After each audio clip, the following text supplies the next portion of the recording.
መልካም የህይወትና የእድሜ ደረጃ የጋለ ስሜትና ወኔ የተሞላበት ያቀዱትን መከወን የሚችል ኃይልና ጽኑ ፍላጎት የተላበስንበት ነው ወጣትነት።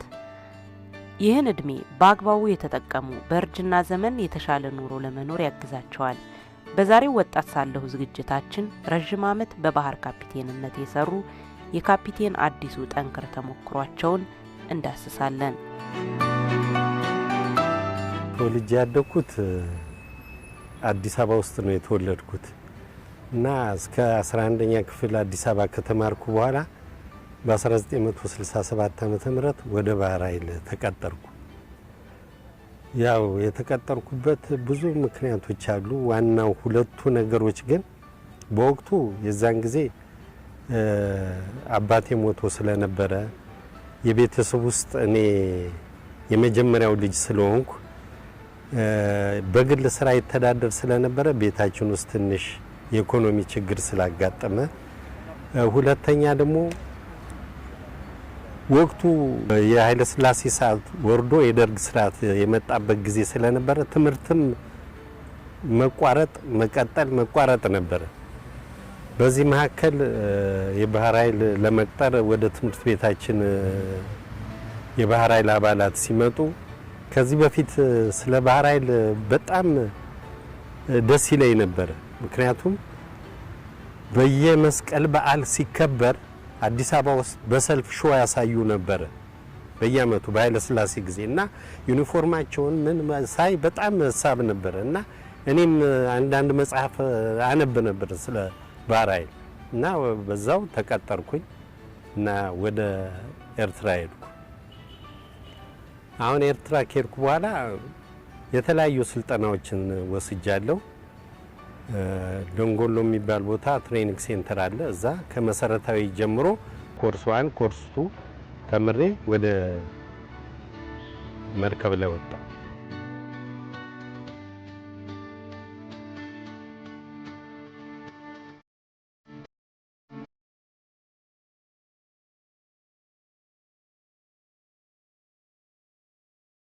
ስለ ባህር ኃይል ብዙ ነገሮችን መከታተል ጀምሬ ነበር ከመግባቴ በፊት። ለምሳሌ በዓለም ላይ ኤክስፕሎረር የሆኑት እነ ቫስኮ ደጋማ፣ ክርስቶፈር ኮሎምቦስ፣ ፈርዲናንድ ማጀራ ዓለምን ይዞ የነሱን ታሪክ አነብ ነበር እና ያ ነው እንደውም የመሰጠኝና ወደ ኔቪ የገባሁት እና ኔቪ ከገባሁ በኋላ ሙሉ በሙሉ ህይወቴ ከውሃ ጋር ሆነ እና የምንኖረው ጀልባ ላይ ነው። ስራም የምንሰራውም እዛው ላይ ነው። ለመዝናናት ለአንዳንድ ነገር ካልሆነ በስተቀር ወደ ውጭ አንወጣም እና በተለይ በመጀመሪያው የቅጥር ዘመን ላይ በአብዛኛው ጊዜያችንን በጀልባ ላይ ነው የምናሳልፈው እና ተቀጥሮ የገባ እንትን ውስጥ ባህር ኃይል ውስጥ የመጀመሪያ ግራጁዌት አድርጎ ወጣ ሌላ ተተኪ እስከሚገባለት ድረስ መርከብ ላይ ያለውን ማንኛውንም ስራ ይሰራል። ሌላ ተቀጥሮ ሲመጣ በአመቱ እሱ ደግሞ ወደ ሌላኛው ደረጃ ይደርሳል። ያ እሱን ቦታ ይተካልና ማንኛውንም ይሄ የስራ ህይወት የጀመርኩ ያው በውሃ ላይ ነው ማለት ነው። በ17 አመቴ ኔቪ ውስጥ ስገባ ከቤተሰብ ርቄ አላቅም ነበር። እንደውም ተቀጥሬ ያን ጊዜ በጣም አስቸጋሪ ስለነበረ በመኪና አይኬድም ነበር፣ በፕሌን ነው። በፕሌን ተሳፍሬ ሲሄድ እናቴ በጣም አዘነች። ምክንያቱም ይሄ ልጅ እንዴት ይሆንለታል ምናምን ብላ እና እዛ ከገባው በኋላ ለወጠኝ። የባህር ኃይሉ የኑሮ ሁኔታ ሁሉ ነገሬን በአንድ ጊዜ ለወጠው እና በቃ በጣም ተግባብቼ መኖር ጀመርኩ።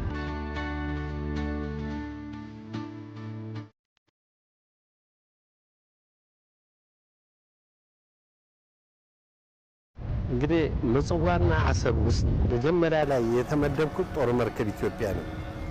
ያቺ ትልቋ መርከብ ትሬኒንግ ናት። ትሬኒንግ ታሰለጥናለች። ከተራ ማን ጀምሮ እስከ ላይ ያሉትን ሁሉ አንደኛ ከፍተኛ ክሩዋ ከፍተኛ ብዛት ያላቸው ነው እና እዛ ላይ ወደ 1 አመት ያህል ሰራው ከዛ 1 አመት ከሰራ በኋላ ለሙያ ኮርስ እንደገና ተመልሼ ማሰልጠኛ ጣቢያ ሄድኩ። 6 ወር በዚህ በናቪጌሽን ሙያ ከሰለጠንኩ በኋላ ከዛ በኋላ ደግሞ እንደገና ተመልሼ ፓትሮል ክራፍት ይባላል ቃኝ መርከብ ማለት ነው። እሷ ላይ ደግሞ ፓትሮል ክራፍት 14 የምትባል ቁጥሯ እዛ ላይ ለ2 አመት ሰራሁ። ከዛ በኋላ እንደገና ለሁለተኛው የሙያ ኮርስ እንደገና ወደ አስመራ መጣ። አስመራ ስልጠና ከጨረስን በኋላ እንደገና ተመልሼ ወደ ምጽዋ ሄድኩና ኤምኤስ 41 የምትባል ማይኒንግ ሱፐር ፈንጂ ከባህር ላይ የምታጸዳ እሷ ላይ ሰራሁ። ከዛ ደግሞ ትንንሽ ጀልባዎች አሉ ገልቦት የሚባሉ እንደውም እዚህ ይዘናቸው መተን ነበር እና እሱ ላይ ባዛዥነት ሌላ ቦታ ላይ በረዳት በአንዳንድ ተደራቢ እየሆንኩ ነበር መሰል። እዛ ላይ ግን ባዛዥነት ለ2 አመት ያህል ሰራ። እንደዚህ እየተቀያየረ ያው 1983 መጣና ነገሩ ሲበላሽ እኛም ያቺ የያዝኳት ጀልባ ታግቦት ጢዮ የምትባል ነበረች። ስራዋ ምንድነው? ትልልቅ መርከቦችን ገፍቶ ማስጠጋት፣ ሲበላሹ ጎትቶ ማምጣት ነው። እሷን ይዤ ሳውዲ ገባሁ። የሳውዲ መንግስት አገራችሁ ዲሞክራሲ ሆኗል፣ አሁን ፍላጎት ካላችሁ መሄድ ትችላላችሁ፣ ፍላጎት ከሌላችሁ ፋይኖት እዚህ 25 30 ዓመት አትቀመጡ፣ እኛ ምግብ እናዘጋጃለን፣ ልብስ ይዘጋጃል ምንም ነገር አትጠይቁ፣ ቁጭ በሉ ተባለ። ስለዚህ ደሴት ላይ ነን ቁጭ ያልነው እና ለተወሰኑ 1 4 5 6 ወር ድረስ ምንም እንትን አልመሰለንም ነበር። ከዛ በኋላ ልክ ከብት ነው ቁጭ ብሎ እየበላ የሚቀመጥ እንጂ ምንም ነገር ማትሰራ ከሆነ ምን እናደርጋለን፣ ወደ ሀገራችን እንሂድ ብለን ጠየቀን። ከዛ በኋላ በተራ በፕሮግራም እየተያዘልን ወደ ኢትዮጵያ ተመልሰን መጣ እና የስደቱ ኑሮ ትንሽ ከባድ ነው። ሳውዲ 1 አመት በስደት ከቆየ በኋላ ወደ ኢትዮጵያ ተመልሰን መጣን። ያው ታድሶ ተሰጠን። ከዛ እንደገና ተቀጥሬ እነዛኑ መርከቦች ወደ ጅቡቲ ይዘናቸው መጣን። በሙሉ በስደት ይዘናቸው ወደ ጅቡቲ የሄድነውን ጀልባዎች ወደ ሳውዲ የሄድነው ወደ ጅቡቲ ይዘናቸው ሄደን ጅቡቲ ውስጥ 6 አመት ቆየ። ሲመጡ 2ቱን ጀልባዎች እዚህ ይዘን መጣንና እኔ እዚህ ለ5 አመት እዚህ ሰራሁኝ። በአየር ኃይል ስር ሆኖ አካባቢውን ፕሌን ቢወድቅ ቢነሳ ፓይለቶች ትሬኒንግ ያደርጉ ነበር። ምናልባት ፌለሪቲ ቢኖርና ቢወድቁ እነሱን ለማንሳት ውሃ ሙላት ይሆናል። አንዳንድ ጊዜ ሰዎችን ለማዳን ተብሎ 5 አመት እዛ ከሰራው በኋላ የቀድሞ የጦር አባሎች በሙሉ ጥራት ያውጡ ተብሎ ሲወሰን ያን ጊዜ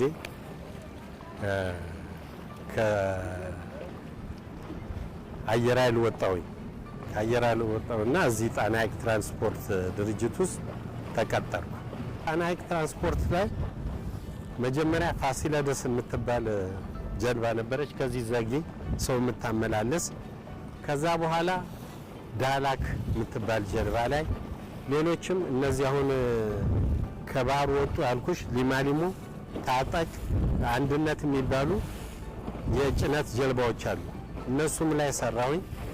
መጨረሻ ላይ ንጋት የምትባል ጀልባ አለች፣ አገር ውስጥ የተሰራች ናት። በጣም ትልቅ እና ብዙ ሰው የምትይዝ ለቱሪስትም ለመንገደኛም ለጭነትም የምትሆን እሷ ላይ ደግሞ ወደ 2 አመት ከምናምን ከሰራ በኋላ ህብር የምትባል በብሔር ብሔረሰቦች በዓል ጊዜ የተሰራች ህብር የምትባል ጀልባ ነበረች። እሷ ላይ ደግሞ ወደ 1 አመት ከምናምን ሰራው። እያንዳንዱ ሰው በሚሊተሪ ህይወት ውስጥ ወይም ስፔሻሊ በተለይም በባህር ኃይል ህይወት ውስጥ እያለፈ ወጣቱ ወደ ስራ ቢገባ እንዴት በጣም ጥሩ ይሆን ነበር። ምክንያቱም በጣም ዲሲፕሊንድ ነው የሚያደርገው፣ ሰዓት አክባሪ ነው የሚያደርገው። መገዛትን በቃ ለስራ መገዛትን በደንብ ያስተምራል። አሁን እኛ በስራ ላይ በነበርንበት ወቅት ማንችለውን ስራ እንኳን አድርግ ስንባል የመጀመሪያ መልስ እሺ ነው። ከዛ በኋላ ነው ሞክረን ሲያቅተን አይ አቃተኝ እንዴት ላደርግ ብለን የምንጠይቅ እንጂ ስራ የተባለው ማንኛውንም ነገር መስራት ያ የስራ ዲሲፕሊን እንዲኖረኝ ሰዓት እንዳከብር ወደ ስራ ትኩረት እንዳደርግ ያደረገኝ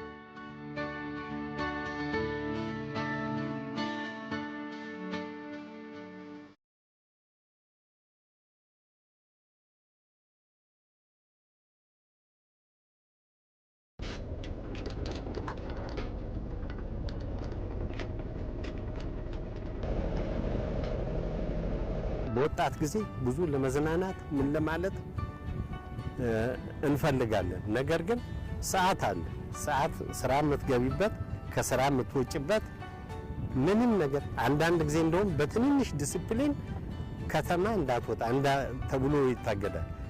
እነዛ ነገሮች በቃ ልክ እንደ እስር ቤት ያለ ነገር ያስመስላል።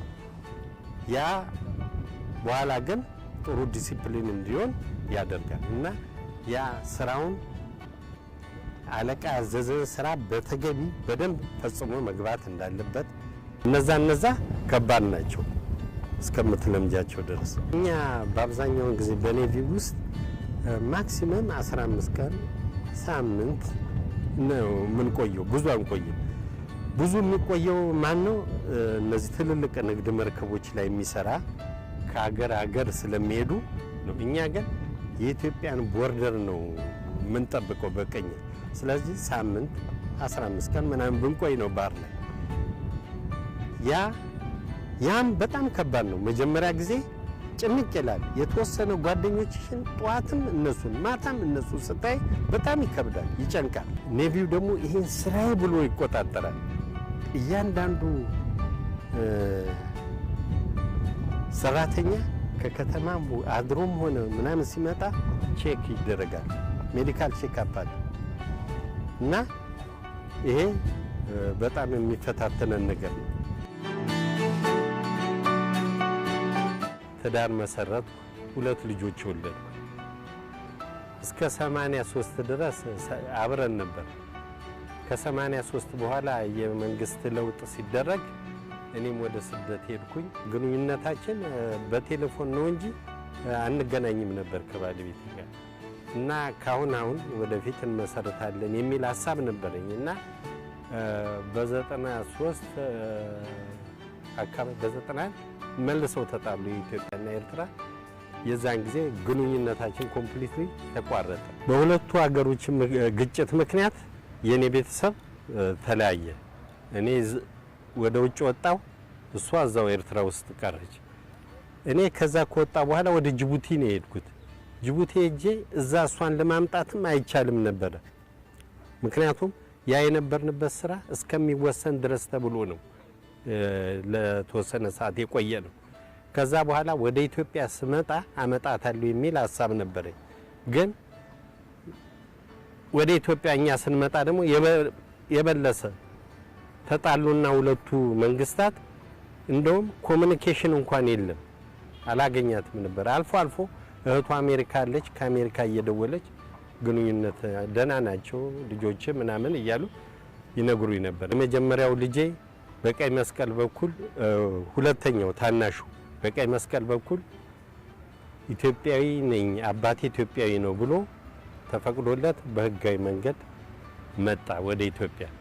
ከዛም እናቴ ይዘው እዚህ ድረስ መጥቶ የተወሰነ ጊዜ እዚህ ተቀምጦ ሄደ። ሁለተኛው ልጅ ናሽናል ሰርቪስ ሁሉ ሰጥቶ ኤርትራ ውስጥ ወደ 5 ነው 6 ዓመት በነፃ ሰርቪስ ሲሰራ ቆይቶ ሲጨንቀው ምንም ኑሮውን ለመለወጥ አልቻለም። ነርሲንግ ተምሯል። ከዛ እሱ ደግሞ በዚህ በበረሃው አቋርጦ ወደ ኢትዮጵያ መጣ። በዚህ መጥቶ እዚህ ነው ያገኘሁት እሱ። ከዚህ በኋላ አሁን ወደ አዲስ አበባ ቤተሰቦቼ ጋር ሄዱ። የተወሰነ ጊዜ ቤተሰቦቼ ጋር ከተቀመጡ በኋላ አሁን በየገላቸው አንዱም ስራ ይዟል እየሰራ ነው። አንደኛውም ወደ ውጭ ለመውጣት ፕሮሰስ ላይ ነው ያለው። ኢትዮጵያና ኤርትራ ኦልሞስት አንድ ሀገር ማለት ናቸው።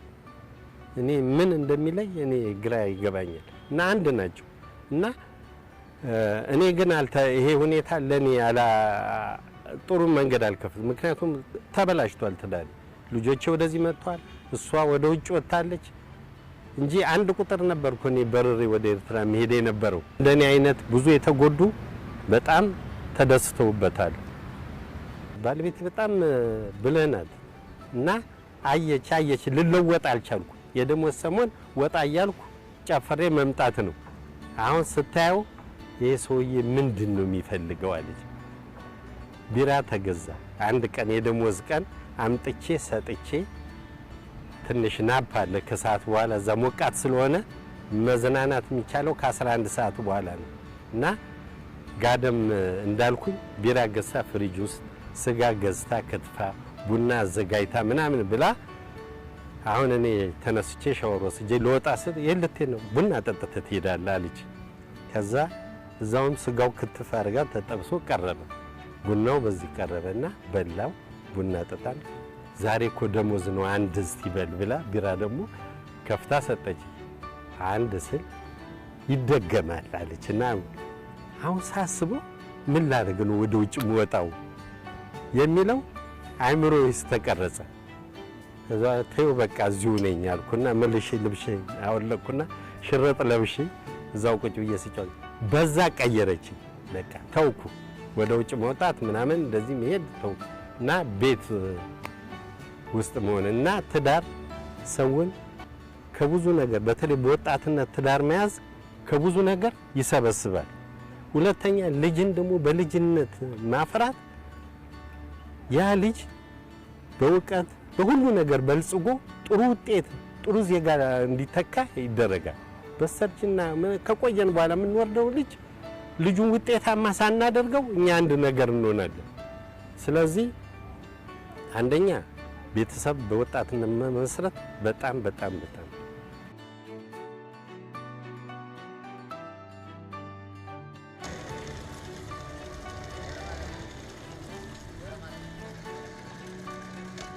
ከመጀመሪያው ጀምሮ ሙያዬ የመርከበኛነት ሙያ ነው። የመርከበኛነት ሙያ ደግሞ መርከብ መንዳት ካፒቴን ማለት ወይም ሹፌር እንደሚባል እና እዛም ስራ የነበረው ባህር ኃይል ውስጥ ይሄንኑ ስራ ነበር። እዚህም ስመጣ ስራ የነበረው እነዚህኑ ስራዎች ነው። የተለያየ ቦታ ይሁን እንጂ ይሄንኑ ነው ስራ የነበረው። ከዚህ ሙያ ውስጥ ላለፉት 37 ዓመት ሙሉ ይሄንኑ ስራ ስራ ነው የቆየሁት እና ምንም የተለወጠ የለም። አሁን በእድሜ ጣሪያ ጡረታ ወጣሁኝ። በአጋጣሚ እዚህ ጥያቄ አቅርቤ ተቀበሉኝ። አሁን እዚህም በጀልባ ካፒቴንነት ነው የምሰራው። ብዙ ገጠመኛል በጀልባ ላይ። ለምሳሌ አንድ ገጠመኝ ልንገርሽ። ገና ተቀጥረን ከመጀመሪያው ስልጠና መርከብ ላይ እንደወጣን እንግዲህ ማንኛውንም ስራ እንሰራለን እና ያሳየውሽ ትልቋ መርከብ ላይ ኃይለ ሥላሴ የሚቀመጡበት ወንበር አለ። ከዛ በኋላ እሳቸው እንትን ካሉ በኋላ መንግስቱ ኃይለ ማርያም ይቀመጥበታል። ያቺ ወንበር ስፔሻል ወንበር ናት። ከመርከቡ ከጋቢናው ጎን ነው ያለችው እና እነሱ ሲመጣ ነው የምትሆን እንጂ ተሸፍና ነው ቁጭ የምትል እና አጽዳ ተብዬ እኔ ትእዛዝ ተሰጠኝ እና ያን ሸራ በሙሉ አወጣውና ኦሞ ሳሙና አድርጌ እያጸዳው እያለ ኃይለ ሥላሴ የተቀመጡበትን ወንበር እስቲ ልየው አልኩና ሄጄ ቁጭ ስል ከላይ ለካ አለቃ ያለ ራ ምን አይነቱ ልጅ መጣ ደግሞ። ምክንያቱም እኔ ሄድኩ ዘመን ኢትዮጵያ ደርግ ስልጣኑን ይዞ ወታደራዊ መንግስት ነበረ። እስቲል ግን ያ የፊውዳል ስርዓት እኛ መስሪያ ቤት ውስጥ ባህር ኃይል ውስጥ አልለቀቅም ነበር በ68 ዓመተ ምህረት መጨረሻ አካባቢ ማለት እና ደነቆ በቃ እዛ ወንበር ላይ መቀመጤ ሰውነቱ ሁሉ ተንዘፈዘፈ። እንዴ ና ውረድ አለና ፖሊስ ጠራ። የሚሊተሪ ፖሊስ አለ የራስ የባህር ኃይሉ ወሰደኝና እንደዚህ ባህሩ ዳር ላይ ነው አንከባለሁ። ሂድ ግባ ይለኛል። ውሃ እወጣለሁ።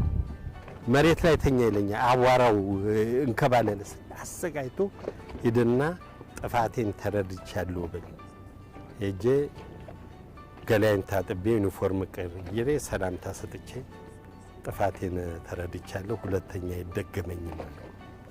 ሁለተኛ እንደዚህ አይነት ቦታ ቀመጠና ወይውል። በጣም አስጨናቂ ፈታኝ ደግሞ ገጠመኝ ያጋጠመኝ ባህር ኃይል ውስጥ እያለሁ ባህር ኃይል ውስጥ እኛ ወደ ከምጽዋ ወደ አሰብ ወደ ሱዳን አሰሳ አድርጉ መረጃ ደርሶናል። የጠላት መርከብ ጀልባ ስንቅ ያን ጊዜ ሻቢያ ነው የምንለው ለሻቢያ ልታቀብል እየሄደች ነውና ሂዱና ያዟት ተብለው ትእዛዝ ተሰጥቶን እኛ ወጣ። ዘሴም ደግሞ ለኢትዮጵያ አየር ኃይል ያው ትእዛዝ ተሰጠው ያገኘውን ምታ ተብሎ እና እኛ ወደዛ በምንሄድበት ሰዓት ላይ ኦልሞስት አካባቢው ስንደርስ ፍጥነታችንን ቀንሰን አካባቢውን መቆጣጠር ጀመርን ጀልባውን ፍለጋ። በዚህ አጋጣሚ ነው የኢትዮጵያ አየር ኃይል መጥቶ ባጠገባችን በሩ አለፈና ዞሮ ሲመጣ መታን። እዛው ላይ መርከብ እዛው ሰመጠ። እኛም ይሄ ላይፍ ጃኬቱን ለብሰን ወደ ባህር ወረድን። ኦልሞስት ወደ 10 ሰዓት ያህል ውሃ ውስጥ ተንሳፈፈን። ጨው ነው ውሃው። ሰውነታችን ወደ ሊጥነት ተቀየረ። እኛን በሬዲዮ ቢጠሩ ድምጽ ጠፋ። ከዛ በኋላ ሌላ መርከብ ተላከና እኛ ተንሳፈን እዛ ተገኘን። ግማሹ እንግዲህ ህይወት ማዳኛ ጀልባ አለ እንትኑ ላይ እሱ ስለተመታ ግማሹ ሰው አንድ ላይ ግማሾቻችን አንድ ላይ ነው። እነዛ ግማሾቹ የተያዙት ንፋስም ብሎ ወስዷቸው መሬት ላይ አወጣቸው። እኛ ግን እዛ ባህሩ ላይ ስለነበረን እኛን ሰብስቦ አነሳና እነዛን ፍለጋ ስንሄድ ለካ የሻቢያ እነዛን ሊቀበሉ የሚጠብቁት ሰው ነበሩ። እነዛን አገኙና ይዘዋቸው ይዙ።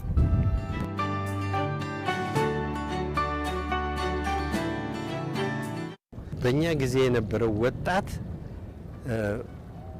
መብቱን ብቻ ሳይሆን በብዛት ግዴታውን ያውቃል። ግዴታውን ስለሚያውቅ ለማንም ነገር ለትዕዛዞች ተገዥ ሆነ። በአሁኑ ጊዜ ያለው ወጣት ግን ከግዴታው ይልቅ መብቱን ነው የሚያውቀው። ይሄ ምንድነው? አንደኛ ባለፈው ስርዓት የነበረው እንትን ይሄንን አላስተማርም። እኛ እኮ የተማርነው ግብረገብ መሰረት ሆኖን ነው። እኔ አስታውሳለሁ አንድ ጊዜ ሆየ ጨፍሬ 10 ሳንቲም ሳምቡሳ ገዝቼ መጥቼ ስበላ ጎረቤት ያለን ያስተማሪ አየኝ። ልክ ሲያኝ ሳምቡሳውን ጥዬ እጄ እንደዚህ ምን ታረጋለህ ሲል አይ ሂድ ቶሎ ወደ ቤት ሲል በኋላ ተመልሼ አንስቼው በልቻለሁ። ይሄ ምንድነው የሚያሳየው? ምን ያህል መመራችን በስነ ስርዓት እንደምናከብር ግብረ ገብነት ምን ያህል ይሰራ እንደነበረ ያ ስርዓት እንትኔን ቀርጾታል። አሁንም የሚመጡት ወጣቶች አሁንም ላይ ያሉ ወጣቶች ግብረ ገብነት ከመብት ይልቅ መጀመሪያ ምን ማድረግ አለብን ግዴታቸውን ቢማሩ ለወደፊቱ ጥሩ ዜጋ ይሆናሉ ብዬ እገምታለሁ። በወጣትነት ዘመን የቋጠሩት ስንቅ ለእርጅና ዘመን ምርኩዝ እንደሚሆን ከካፒቴን አዲሱ የህይወት ልምድ ብዙ እንደቀሰማችሁ እምነታችን ነው። ለአብሮነታችሁ እናመሰግናለን። ሰላም።